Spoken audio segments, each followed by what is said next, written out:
knows what you might have. All right. Also, if you get called in, or he's short of breath, don't assume it's difficulty breathing and find out he's actually dead. When you get on scene, of course, I'm sure Kim's told you a million times over, make sure your scene is safe, make sure it's not a dangerous environment. Of course, the other night, we had deputies telling us to go chase down the fugitive in the woods. Yeah. Wow. You guys are fire department. Fire department. Yeah, but y'all have guns. Y'all have the guns in the thing.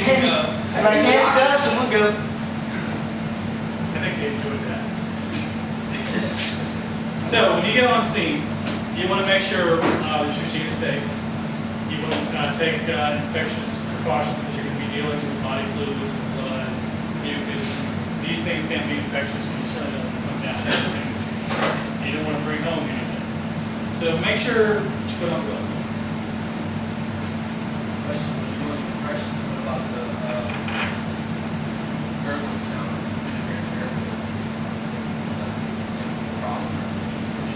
Not at all. You're gonna hear and see a lot of different sounds, including ribs breaking, pink frothy fluid, gurgling, and so forth. Don't worry about suction. Remember, maintain those compression. That's paramount. Get the heart started, folks. That's what you want to do more than anything else. If in a cardiac arrest event, you have to get the heart going. Nothing's going to happen if that heart doesn't start beating again. Unfortunately, when we're talking about adults and it's a cardiac arrest event, it's usually due to what? What's it usually due to?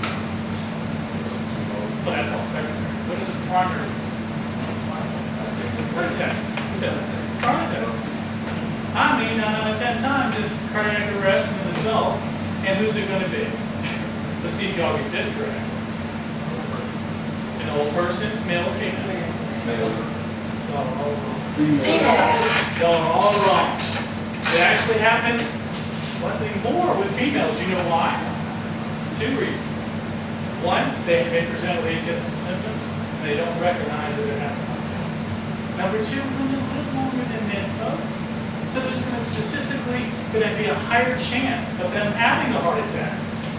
Because men aren't living, a bunch of them aren't living into their 90s.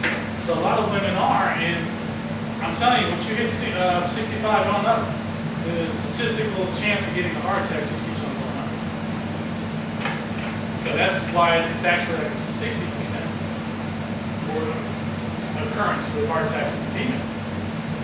And because there's this stereotyped idea out there with the beer belly 40-ish male that's had too much stress, drinks too much beer, and smokes too much, that has this heart attack. That's a stereotype, and it's wrong. Sure, we see them from time to time too.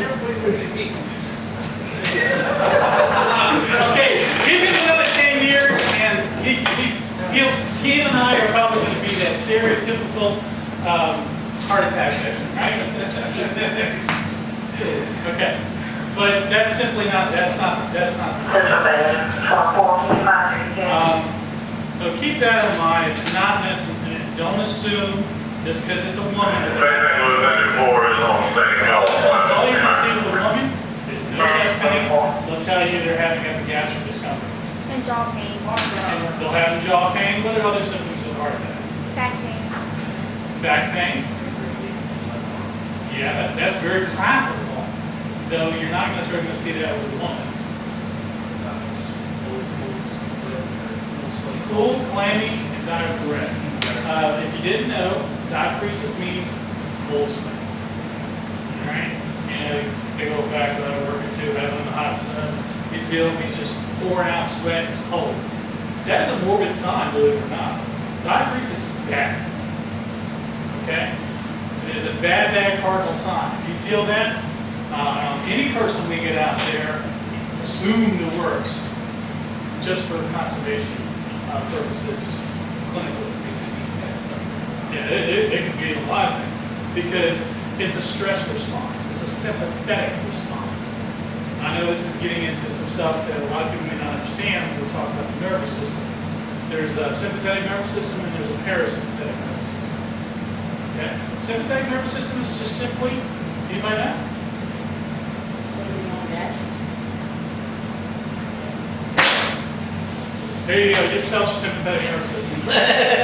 Okay? It's your fight or flight response.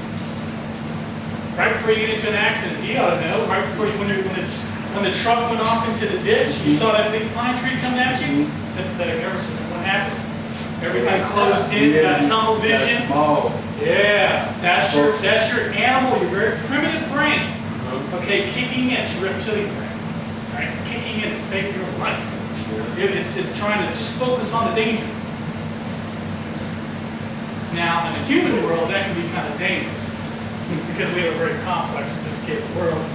We want to back away, we want to remain calm so we can see the bigger picture and improve our chances of getting out. The primitive brain doesn't work like that. The primitive brain is get out no matter what. Claw, you won't feel the pain. You push right on through. That's why a lot of people who've been shot, they don't even feel it.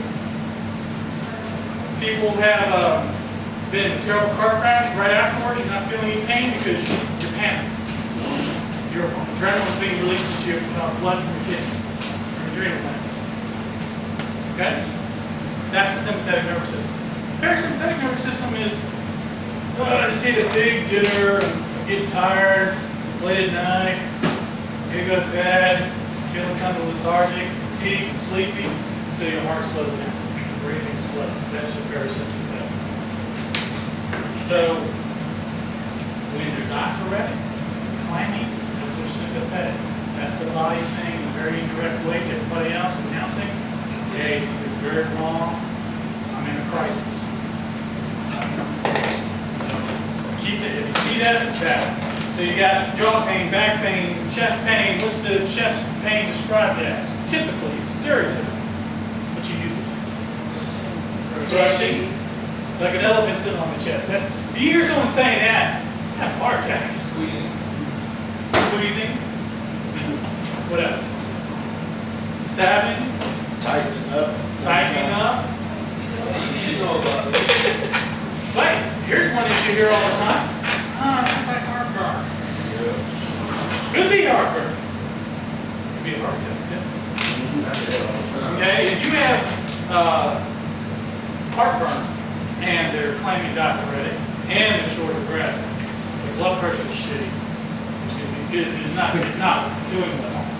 Okay? You better assume it's a heart attack. Just assume to be safe. All right, and treat it accordingly. So we get on scene and you see somebody that's in cardiac arrest. How do I know just by looking at them in cardiac arrest? Pale. Pale, that's a sign that certainly that they're not perfusing right. There's not blood going out to the soft tissues and you can see it. Cyanotic. Cyanosis. What does cyanosis mean? It comes from Latin, it means blue. Okay, cyan. Cyanosis. Osis means condition of. So, condition of being blue. Okay, so cyanotic. See it around the lips usually, but it can also be in the face and some of those superficial tissues, the skin of the body. So pale, cyanosis, you see that? They're probably dead. Okay, they're probably not breathing, they're probably not dead long. Now, if you don't see any of this and they're ashen gray, all right, you get there in the cold. Yeah. Yeah, cold corner. Yeah, don't do anybody got to. They have rigor mortis, which is stiffness in their limbs. Don't It's make a fool of yourself. Embarrassing us. So, if